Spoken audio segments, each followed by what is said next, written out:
என்னம்மா நீ நம்ம ரெண்டு பேரும் புருஷன் முண்டாட்டியா போறோம், நம்மளுக்குள்ள பேசுற விஷயத்தையா போய் நான் வெளியே சொல்லுவேன்? நீ தைரியமா சொல்ற என் தங்கம். இதெல்லாம் கல்யாணத்துக்கு அப்புறம். ஐயோ எப்படி வளர்த்திருக்காங்க. சொல் சொல் சொல். போன வருஷம் மதுரையில அழகர் ஆத்துல இறங்கினாரு. இது ஒரு ரகசியமா? அவர்தான் வருஷம் வருஷம் இறங்குறாருல. குறுக்கால பேச நான் சொல்ல வந்ததே மறந்துடுவேன். திருவிழால நான் பட்டு பாவாடை கட்டிட்டு ஜம்முன்னு நின்னுட்டு இருந்தேனா, அப்ப கூட்டத்துல யாரோ ஒருத்தர் என் தோல் மேல கை வச்சுட்டாரு. திரும்பி பார்த்தா கண்டமனூர் ஜமீனு.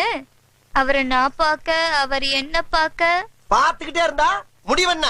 வெக்கப்பட்டு கண்ணை மூடனேனா, கண்டமனூர்காரு என்ன கண்டம் பண்ணிட்டாரு. கண்டம் பண்ணிட்டானா? அப்புறம் கண்டமனூர்காரர் விஷயம் அவங்க அண்ணனுக்கு தெரிஞ்சு போச்சு. தெரிஞ்சு போச்சா? அவங்க அண்ணன் தம்பிக்காரரை கொலையா கொன்றுப்பானே. அதுதான் இல்ல, தம்பி பொண்டாட்டிய தாம் பொண்டாட்டி மாதிரின்னு அவர் யதார்த்தமா கேட்க நான் பதார்த்தமா விட்டு கொடுத்துட்டேன். பதார்த்தமா விட்டு கொடுத்தியா?